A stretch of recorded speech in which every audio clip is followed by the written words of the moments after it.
On those sequences, when your opponents have shown a fit and limited values, your attitude toward balancing should range from strongly inclined to obsessive. And he goes on to say it is almost inexcusable to let your opponents play at the 2 level when they want to do so. Now there are some conditions in this, and that's what we're talking about. The classic and best and safest too situation to balance is this first condition right here, where the opponents have found an 8-card or better fit, and they're about to stop at the 2 level. Sell an auction like 1 heart, 2 hearts, with you and your partner passing throughout. With just about any excuse, if you are in the pass-out seat and you make the decision, you typically want to try and balance. Now, you might balance with a double if your hand is not that distributional, but you could play in any of the other suits. You might balance with a double. You might balance by bidding a 5-card suit, like 2 spades, after the opponents found a heart fit, something like that. So how you balance can vary. But the idea is that the opponents, nobody's making a game trade, right? On an auction like that, 1 heart, 2 hearts. Responder just made a simple raise, and opener presumably has a minimum opening because they're not even inviting game. And this suggests that you and your partner, even though you haven't bid yet, have some values. And so maybe you can make a part score, or maybe you can play a part score that only goes down 1. You know, playing at a low level. So on the double there, in that particular instance, are your double rules still very strict? Or do you have to be very Typically the person who doubles is the person who is shorter in the opponent's suit. Now, it doesn't always work that, right? Sometimes you're in the pass-out seat and you're holding 3 cards in the opponent's suit. Well, now it's harder to balance, and in those situations, maybe you don't. Of course, the other side of that is that, has anybody heard the term pre-balancing? No. Well, so now this carries more risk. And this is something that I know, like I've seen Larry Cohen talk about it, that he kind of favors it, but it can be risky. And we're talking about an auction that might go something like a heart, pass, pass, 2 hearts, and now you get in right now. They found their fit. And so the debate is, should you do that sort of thing? Now, you're short in hearts, right? But you're an unpassed hand. You've never had a chance to bid. Should you be getting in at this stage if you don't have a full opening hand? And the reason that there's more risk is that, remember, that person they haven't limited their hand, right? The person that opened 1 heart could have a huge hand. You could be stepping into real trouble here, getting into the opponent's auction. The opening bidder could have 18 or 19 points, and maybe he's planning on bidding a game, but all of a sudden you get into the auction and they might have a huge penalty double of whatever you bid. So this is more dangerous, but if you hear the term pre-balancing, that's what we're talking about. Getting in before that one of your opponents is limited. Whereas if you pass here and then this person passes, now we know that our side must have about half the deck.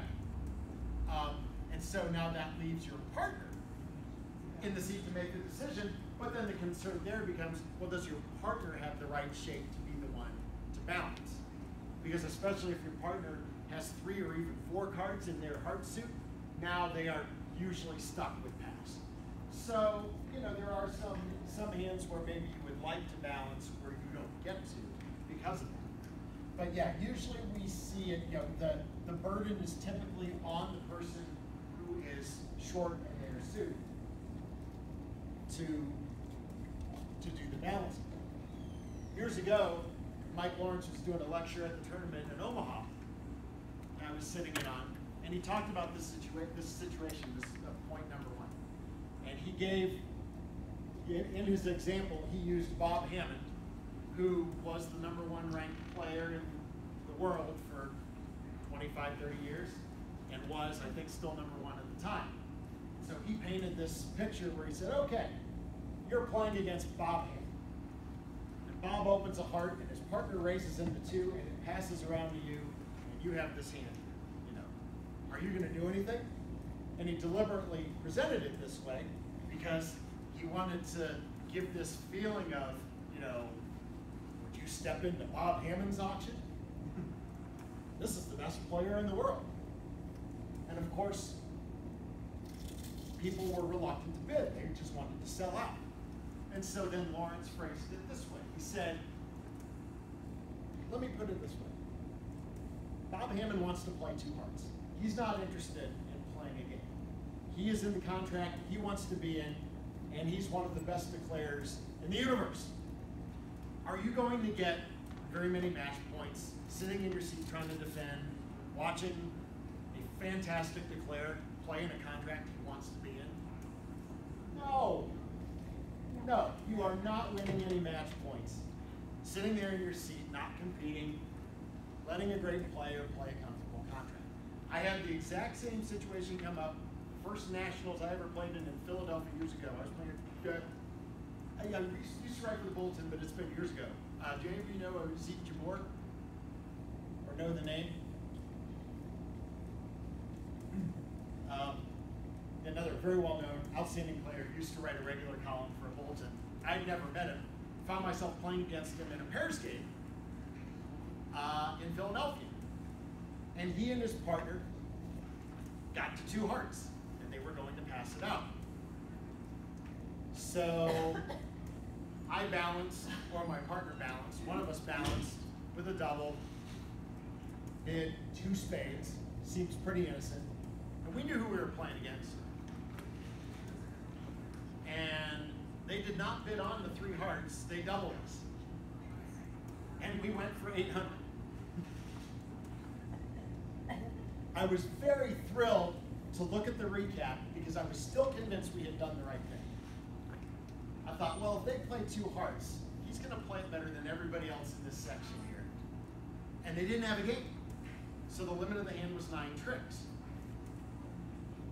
So if I let Zeke play two hearts, he's going to score a +140. So as his opponents, we would have gone -140, right? I went and looked at the recap on the wall after the session. And I saw how many match points we would have gotten for -140 versus the -800 that we got. -140 was a match point and a half. -800 was a 0. It was negligible. It cost us almost nothing. We were heading for a 0. They had judged very well not to make a move toward game on this. Other people were getting too high. They got into trouble and ended up in 4 hearts that didn't make it. And they had taken, for whatever the reason was, a more conservative approach to the hand. We were not getting a good board. So the -800 excursion hardly cost us anything. This auction here, this is another one. Mike Lawrence says you should really strain to get involved. And this is one little M and a 1 no response. So I open a club, you bid a no trump, or I open a diamond, you bid a no trump, and it's going to pass out there. There's a very strong chance we have a major suit fit on this hand, right?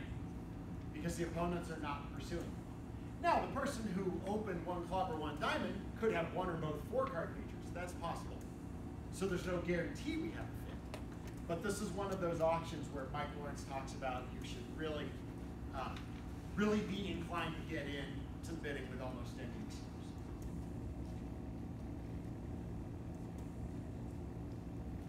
So these kind of fit the criteria for the third point, which is the opponents have limited their strength.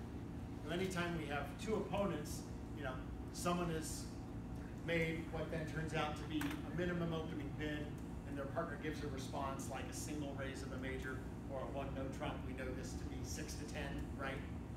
They have shown, they have made bids that basically say, well, both sides have about half the deck. We're both in the vicinity of 20 high card points, give or take. So that's a situation where you usually want to balance. The fourth point is kind of what we were talking about before. Let's look at the vulnerability. Even on the auctions, like let's say we see that auction above, a club pass a no trump, and now it comes around to you, and they're about to play a no trump, and they've both limited their hands. Well, you should be inclined to get in, but not at any cost, because you still want to look at, can you balance with a double here? Can you stand to hear whatever partner might bid? And look at the vulnerability. If you're at unfavorable vulnerability, sometimes you just got to let it go. You may want to balance. You may feel like you're supposed to balance, but you don't want to turn -90 into -200, right? You double, you make partner bid something, and they let it go. You don't even have to get doubled, but all of a sudden partner's squirming around in 2 hearts or 2 spades and going down 2 because the hand just doesn't play them. May not look like there's a lot of danger, but sometimes there is. So definitely be thinking about the vulnerability. Now this last point is probably more in the realm of psychology. And there are things that you might do here at the club or at a local tournament where maybe you know what your competition is like, versus you're on a vacation playing at a bridge club out of town, or you've traveled to a tournament, you don't know any of the people you're playing against, and you don't know their habits. And people have asked me that question. Do you play your opponents? Do you do different things against certain opponents? Absolutely. Are my opponents chronic overbidders? Do I know that if I bid, and you would ask about what do we mean by taking a push? Well, 1 heart, our side's bidding hearts, they're bidding spades. I'm thinking, well, should I compete to 3 hearts? And if I know that my opponents are going to take a push to 3 spades and bid on, that's what we're talking about. And maybe they shouldn't, but I know that they will. Well, of course I'll bid 3 hearts. Because if I can get them up to 3 spades, now this is a contract maybe they won't make. Maybe we got them a level too high. Or if I think that we're not going to get doubled. My original bridge partner, who's also a Kansas City native, lives in Michigan. I moved up to Michigan before I lived here for a year. We hadn't gotten to play together for a long time, but we got to rekindle our partnership, started playing regularly at the club in Ann Arbor. Now the players there knew Dave, but Dave played with different people, didn't have necessarily a lot of, and we were a regular partnership that had done very well together. So I moved up there, we started playing together. And there were hands where we actually wanted our opponents to overbid. We were trying to get them to take a push. But once I'd been there for a few months and we were playing every Thursday at the club, we would sometimes get bad results on hands where a lot of people around the room were taking a push and our opponents wouldn't take the push. They'd sell out to us. Well, we'd gotten a reputation as pretty aggressive penalty doublers. And a lot of these people were tired of getting doubled and going set and getting bad scores. So they got whippy against us. And in some cases, it hurt our results.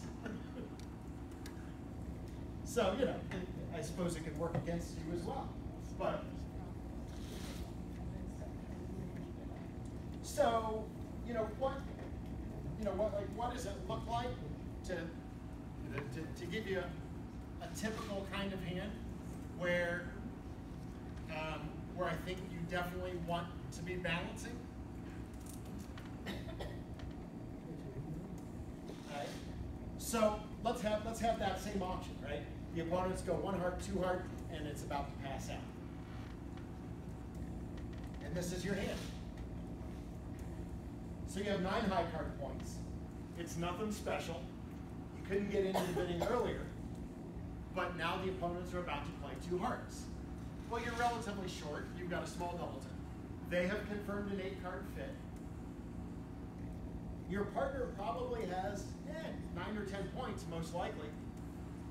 So do you sell out to 2 hearts, or do you reopen this auction and keep it going? How does everybody feel about a balancing seat double with that hand?